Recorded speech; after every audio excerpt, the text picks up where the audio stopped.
네, 일상생활 및 개인활동 지원에 의복 및 침상 청결 관리에서 28번에서 아까 끊어졌습니다. 거의 다 28번 풀이를 했는데 그 정답 부분을 한 번 더 책에서 살펴보고 넘어가겠습니다. 28번 다음 중 친구의 선택 및 정리 방법으로 옳은 것은 5번 이불은 가볍고 부드러우며 보습성이 있는 것이 적합하다. 자, 이불 보겠습니다. 두껍고 무거운 것은 피하고 두껍고 무거운 것은 피하라고 했죠. 따뜻하고 가볍고 부드러우며 보습성이 있는 것을 선택한다 라고 되어 있습니다. 따라서 답은 이불은 가볍고 부드러우며 보습성이 있는 것이 적합하다. 5번이 되겠죠. 29번 다음 중 대상자의 의류를 세탁하는 방법으로 옳은 것은 2번 면직물 속옷은 세탁한 후에 삶는다. 세탁을 하고 나서 삶아준다 라는 것입니다. 자, 책의 삶기 부분 보겠습니다. 자, 1번에 면직물, 속옷이나 행주, 걸레 등을 삶으면 때도 잘 빠지고 살균 효과가 있다. 그죠? 2번 세탁하고 나서 합성세제나 비눗물에 세탁물이 반쯤 잠길 정도로 넣고 삶는다. 세탁하고 나서 삶는다. 그죠? 정답은 2번 면직물 속옷은 세탁한 후에 삶는다 입니다. 자, 나머지 보기들 볼까요? 1번 합성섬유 의류는 햇볕에 말린다. 자, 2번 보시면 합성섬유 의류, 색상, 무늬가 있는 의류는 햇볕에 말리면 변색이 될 수 있으므로 그늘에서 말린다 라고 되어 있습니다. 그래서 햇볕이 틀렸죠? 3번 세탁물에 세제는 많이 넣어야 때가 잘 진다. 자, 세탁 방법과 세탁물에 따라 알맞은 세제를 선택하고 적당량만 사용한다입니다. 많이 넣는다고 때가 잘 지는 건 아니죠. 4번 냄새가 심한 세탁물은 섬유유연제로 헹군다. 자, 헹구기에 2번 보시겠습니다. 냄새가 심한 세탁물은 헹군 다음 붕산수에 담가두었다가 헹구지 않고 탈수하여 말리면 냄새가 없어진다 라고 되어 있습니다. 섬유유연자가 아니라 붕산수. 냄새가 심한 세탁물은 붕산수에 담가야 없어진다고 합니다. 5번 커피 얼룩은 표백제가 들어있는 세제로 세탁한다. 자, 의복과 옷감에 생긴 얼룩을 제거하는 방법의 커피 부분 보겠습니다. 커피, 식초와 주방세제를 1:1 비율로 섞어서 칫솔로 얼룩 부분을 살살 문질러 제거한 후 충분히 헹구거나 탄산수에 10분 정도 담가둔 후 세탁한다 라고 되어 있습니다.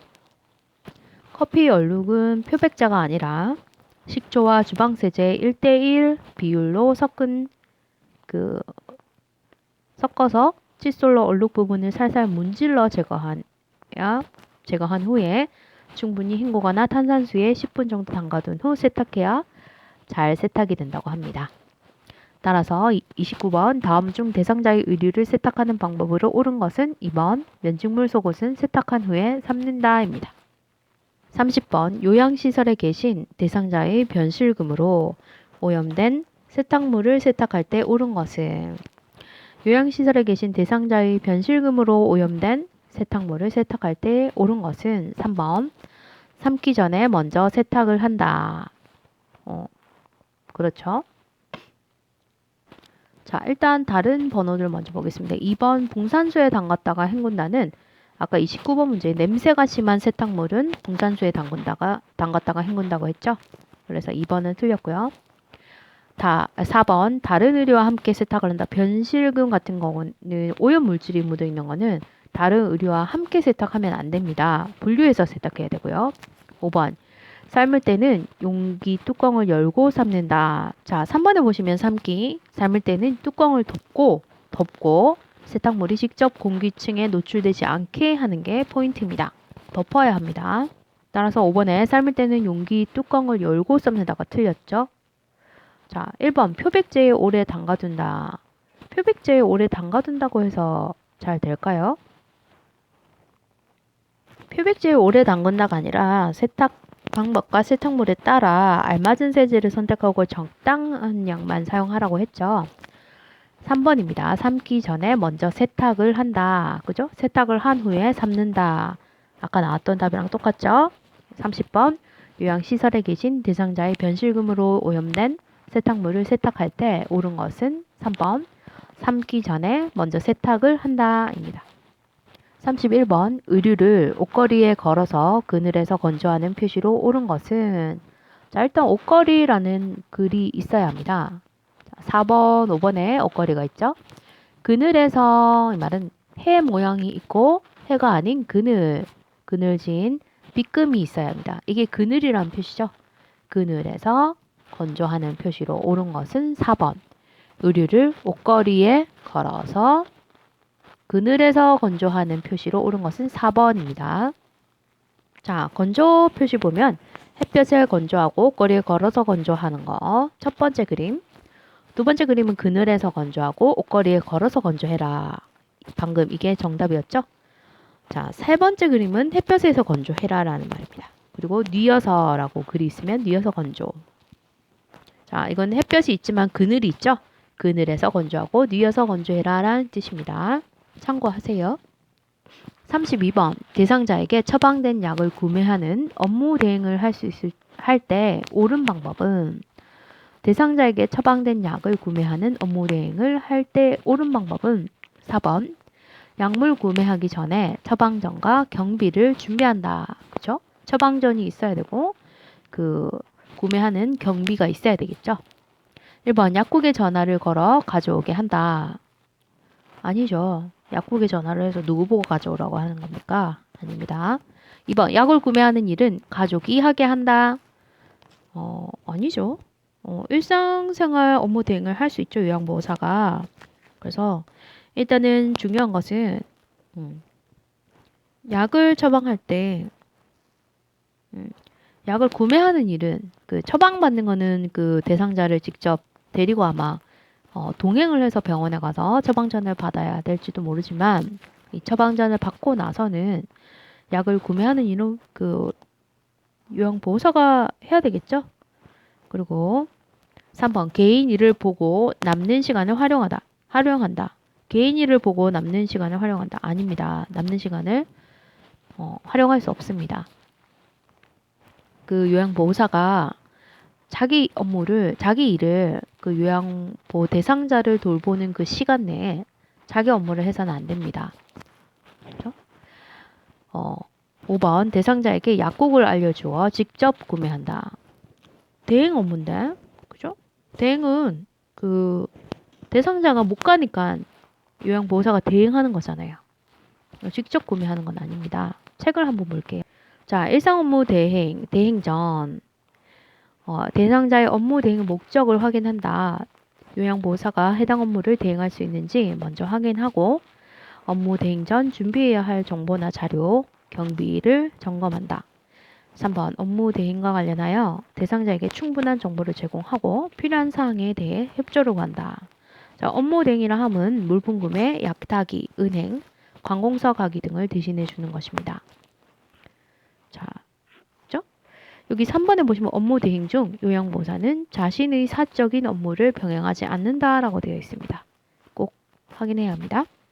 따라서 32번 대상자에게 처방된 약을 구매하는 업무 대행을 할 때 옳은 방법은 4번 약물 구매하기 전에 처방전과 경비를 준비한다.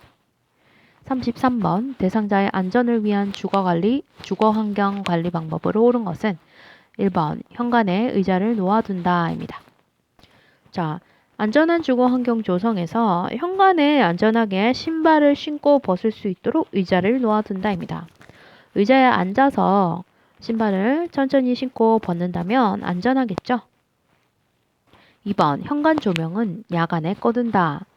야간에 어두워서 위험할 수 있으니까 켜두는 거겠죠? 2번이 틀렸습니다. 자, 책 2번에 보면 조명은 현관 밖과 발빛을 비출 수 있게 설치한다. 그죠? 그리고 야간에는 조명을 켜둔다 라고 되어 있습니다. 3번 거실 바닥을 락스로 자주 닦는다. 자, 거실 바닥에 락스로 자주 닦는다라는 표현 없습니다. 거실 바닥은 평평하게 하고 가능한 한 물건을 두지 않는다가 더 중요한 사안입니다. 낙상 예방을 하기 위해서요. 4번 식탁은 다리 간격이 좁은 것을 선택한다. 그러면 뭐 앉기가 불편하겠죠? 자, 4번에 보시면 식탁은 휠체어에 앉아서도 이용할 수 있는 것으로 하라. 이 말은 뭐 폭이 넓거나 해야 다리 부분이 쑥 들어가겠죠. 그래서 다리 간격이 넓은 것을 선택해야 되겠죠. 식탁은 휠체어에 앉아서도 이용할 수 있는 것으로 하고 높이는 대상자의 앉은 키와 휠체어의 높이를 고려한다 라고 되어 있습니다. 자, 여기 참고에 있네요. 바람직한 식탁의 높이. 식사하기 편하도록 다리 간격이 넓은 것을 선택하고 높이는 앉아서 다리를 충분히 움직일 수 있는 공간이 확보될 수 있을 정도가 좋다라고 되어 있습니다. 5번 자주 사용하는 물품은 바닥에 내려놓는다. 자, 대상자의 방에서 3번 대상자가 자주 쓰는 물품, 요양보호에 필요한 물품은 항상 손이 닿는 위치에 둔다라고 되어 있습니다. 근데 일단은 바닥에 둔다는 거는 그 낙상 위험이 있습니다. 걸리면 넘어지는 거죠. 그래서 항상 손이 닿는 위치에 둔다. 이게 더 포인트라고 합니다. 따라서 33번 대상자의 안전을 위한 주거 환경 관리 방법으로 옳은 것은 1번 현관에 의자를 놓아둔다입니다. 34번 제가 대상자의 화장실 청소 방법으로 옳은 것은 자, 요양보호사가 방문해서 그죠? 요양을 해주는 그 요양 대상자 그러한 분이 제가 대상자죠. 제가 대상자의 화장실 청소 방법으로 옳은 것은 3번 배수구 희석한 소독제를 부어둔다. 배수구에 희석한 소독제를 부어둔다. 자, 청결한 주거 환경 조성에서 청소하기에 있어서 화장실 부분을 살펴보면요. 자, 여기 있습니다. 화장실 배수구는 뚜껑을 솔로 씻고 물때를 씻어낸 뒤 소독제를 희석한 물을 부어둔다. 그죠? 소독제를 희석한 물을 부어둔다 라고 되어 있습니다. 그래서 답은 3번 맞겠죠? 1번 바닥은 물로만 닦는다. 볼까요? 바닥은 물때나 미생물이 발생하기 쉽고 미끄러우므로 일주일에 한 번 이상은 소독제와 소를 이용하여 닦아준다 라고 되어 있습니다. 물로만 닦으면 안 되는 거죠.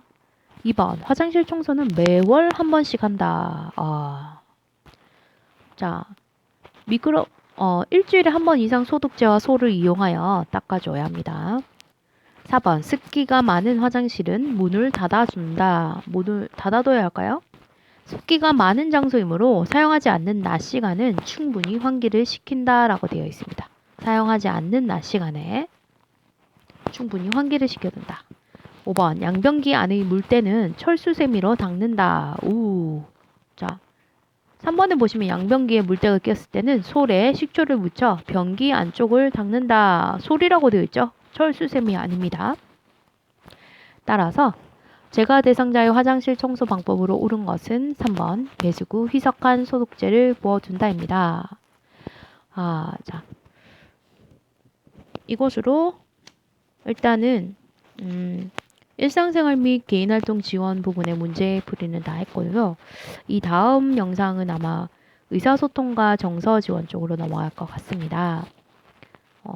뭐 쉬우면 쉽다고 할 수도 있고 어려우면 어렵다 할 수 있는 게 이 요양보호사 시험이죠. 천천히 차근차근 살펴보시면서 시험에 합격하실 수 있기를 바랍니다. 그리고 좋아요와 구독 좀 부탁드리고요.